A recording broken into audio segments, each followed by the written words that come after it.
J'aurais aimé ne jamais faire cette vidéo, honnêtement. J'aurais aimé ne jamais m'asseoir pour allumer mon micro et vous parler comme ça et vous dire aujourd'hui que Lionel Messi au Barça, c'est effectivement terminé. Je savais que ce jour arriverait. On n'est pas naïf. On sait qu'il y a une fin à tout de toute façon. Mais là, ce que je veux dire, c'est que ce qui est triste, c'est que Messi, il s'en va alors qu'il ne voulait pas partir du Barça. Je vais pas rentrer dans les détails. Je pense que vous avez tous vu la conférence de presse de Laporta. Vous avez tous vu les raisons pour lesquelles il ne peut pas continuer au Barça. La réglementation de la Liga ne permet pas au Barça d'inscrire Messi à cause de la masse salariale. Le plafond est atteint. Alors, oui, on pourrait dire que Tebas est comme si Tebas, il est méchant, Tebas, voilà, il fait rien pour améliorer les choses. Mais je suis désolé, la réalité, c'est que le Barça a mal géré ces dernières années. Et quand je parle du Barça, je parle de Bartomeu et de Rosell. On peut en vouloir par exemple à Tebas d'avoir proposé au Barça et même au Real d'accepter un deal qui aurait liquidé, qui aurait, on va dire, c'est un suicide pour les clubs pour les 50 prochaines années. Donc je pense qu'ils défendent eux aussi leurs intérêts. Donc non, moi je ne vais pas tomber sur Tebas comme ça a été fait sur Twitter, etc.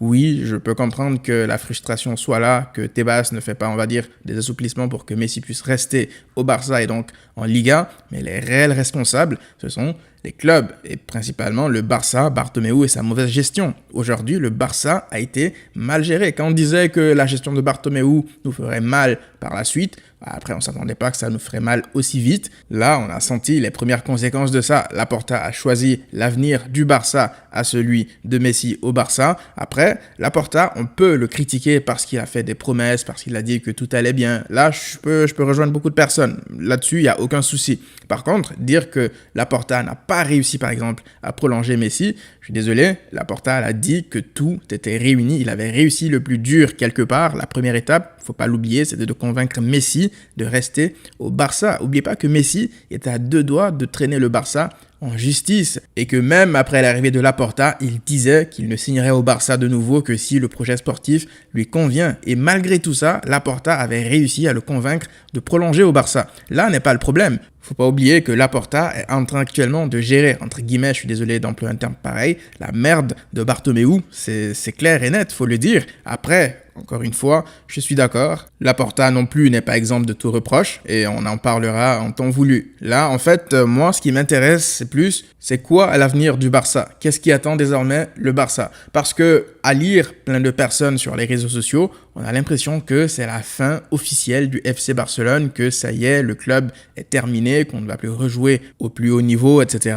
Moi, je refuse de me mettre dans cette posture-là pour deux raisons. La première, c'est que déjà, je suis un éternel optimiste, peut-être que c'est de la naïveté aussi, mais moi, je vais pas en fait enterrer le Barça parce que Messi, aussi grand qu'il soit, s'en est allé. C'est le plus grand joueur de l'histoire du club. On est tous d'accord là-dessus. Messi, évidemment qu'il va laisser un vide. On n'est pas naïf. Faut pas, se voiler la face. Ça reste Messi. C'est une perte colossale pour le club. Après, ce qu'il faut savoir, c'est que le Barça a existé avant Messi et le Barça existera après Messi. C'est pas à l'encontre de Messi que je dis ça. C'est plus par rapport à l'histoire du club. Le club est plus grand que n'importe quel joueur, même si c'est vrai que Messi n'est pas n'importe quel joueur, surtout vis-à-vis de l'histoire du Barça, mais le Barça a vu des choses, le Barça a traversé des difficultés, s'en est toujours sorti. Alors peut-être qu'on n'aura pas la même époque, la même période qu'on a eue lors de la période de Messi, parce que pour moi, ça reste le meilleur joueur de l'histoire, ça n'engage que moi, c'est pas pour créer un débat. En fait, je m'adresse plus aux personnes qui sont pessimistes par rapport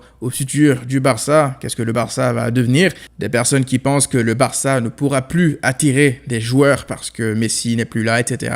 Mais il y a un truc que beaucoup de personnes oublient, c'est que le Barça, en règle générale, le Barça crée ses stars. Le Barça n'a pas été cette machine qui signe des stars comme ça à chaque mercato. C'est Bartomeu qui nous a un peu habitués à ça. Parce qu'avant, le Barça, ça créait des Xavi, ça créait des Iniesta, des Messi, ça créait des Busquets. Et les joueurs qui signaient, ils venaient pour ce que le club représente, pas parce qu'il y avait uniquement Messi. On a signé Ronaldinho par le passé, mais Rony, il n'est pas venu juste pour un seul joueur au Barça. Oui, il y avait un côté financier non négligeable, mais il est aussi venu parce que le club représente quelque chose, le prestige du club. Il y a tout ça qui rentre en compte. Donc ça, c'est la chance qu'on a, je veux dire, aujourd'hui pour le Barça, c'est que le Barça a déjà une base solide pour se reconstruire. On ne part pas non plus de zéro. Tu as un Frenkie de Jong qui est aujourd'hui l'un des meilleurs milieux au monde. Tu as Pedri qui vient de se révéler encore une fois au monde. Tu as des cracks tels que Ansu Fati qui poussent. Alors on va espérer évidemment qu'il revienne à son meilleur niveau, mais s'il revient à son meilleur niveau, ça reste un crack.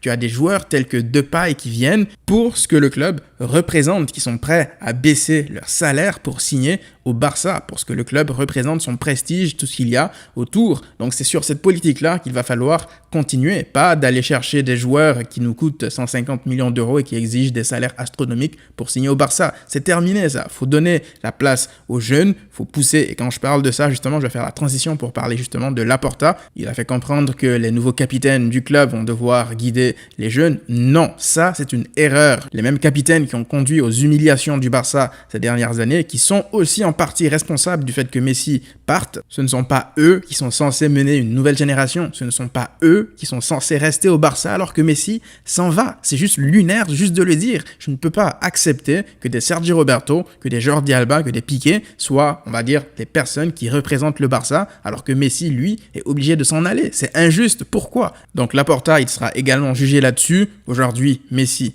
est parti, c'est encore lunaire de devoir dire ça comme ça, j'arrive pas à le dire et m'en rendre compte, donc c'est vrai pourtant, Messi est parti, donc va falloir prendre les décisions. Les cancers qui restaient au club, ils sont tellement nombreux que je peux pas tous les citer. Si Laporta faisait des tours d'équilibriste pour essayer de réduire la masse salariale en négociant avec les joueurs, etc., c'est dans le but de pouvoir intégrer Messi. Maintenant que Messi est parti, il n'y a plus rien à négocier, il faut juste s'en débarrasser. Peut-être que la réalité est tout autre et que c'est pas si évident, mais moi, à titre personnel, je n'arriverai pas à encaisser en fait de voir une saison en sachant que Messi est parti et que tous les autres qui touchent des sommes astronomiques en termes de salaire et qui n'apportaient pas autant que lui, eux, ils sont reconduits. C'est pour moi injuste encore une fois. Donc Laporta, il va être jugé dessus. Il a dit durant sa conférence de presse que le mercato n'est pas terminé. Est-ce que là encore, c'est un coup de bluff, c'est un coup de mensonge? On le saura d'ici la fin du mercato. Il a dit que l'effectif sera amélioré. Donc là, de toute façon, le Barça a évidemment besoin d'un défenseur central, voire d'un milieu de terrain si le départ de Pjanic se confirme également. Donc oui, le chantier est immense. Après, comme j'ai dit, je ne suis pas non plus défaitiste, je ne suis pas pessimiste, je reste optimiste pour la suite. Je pense que le Barça a dans son académie des joueurs qui arrivent, le Barça a actuellement dans son équipe des joueurs qui peuvent prendre plus de responsabilités. De toute façon, ne vous leurrez pas, remplacer Messi par un autre joueur, c'est impossible dans n'importe quel club au monde. Messi est unique, tu ne le remplaces pas par un autre joueur. Remplacer Messi, ça passe par un collectif, ça passe par une somme d'individualités qui forment un collectif, pas avec une seule personne. C'est juste lunaire même de se dire, par exemple, au départ de Neymar, qu'il fallait le remplacer par un Dembélé, par un Coutinho, etc. C'est ça qui nous a mené quelque part à cette situation. Le Barça doit revenir à ce qu'il faisait le mieux, ce qui a fait son succès, c'est-à-dire mettre en avant son centre de formation. Aujourd'hui, la réalité économique nous contraint de le faire. Peut-être que c'est un mal profond, un mal très profond même, je dirais, pour peut-être du bien pour la suite du Barça. Maintenant, je peux comprendre que des gens soient dégoûtés au point même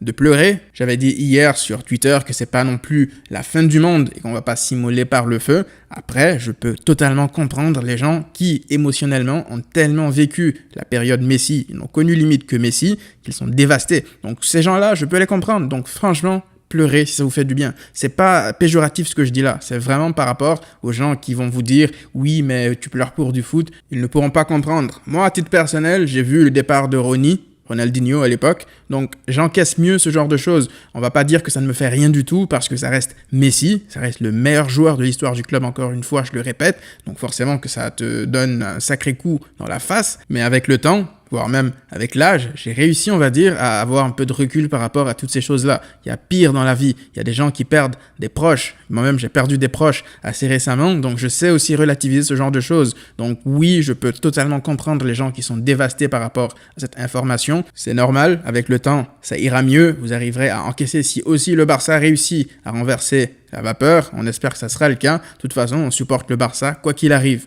Prenez tous soin de vous, et à très vite.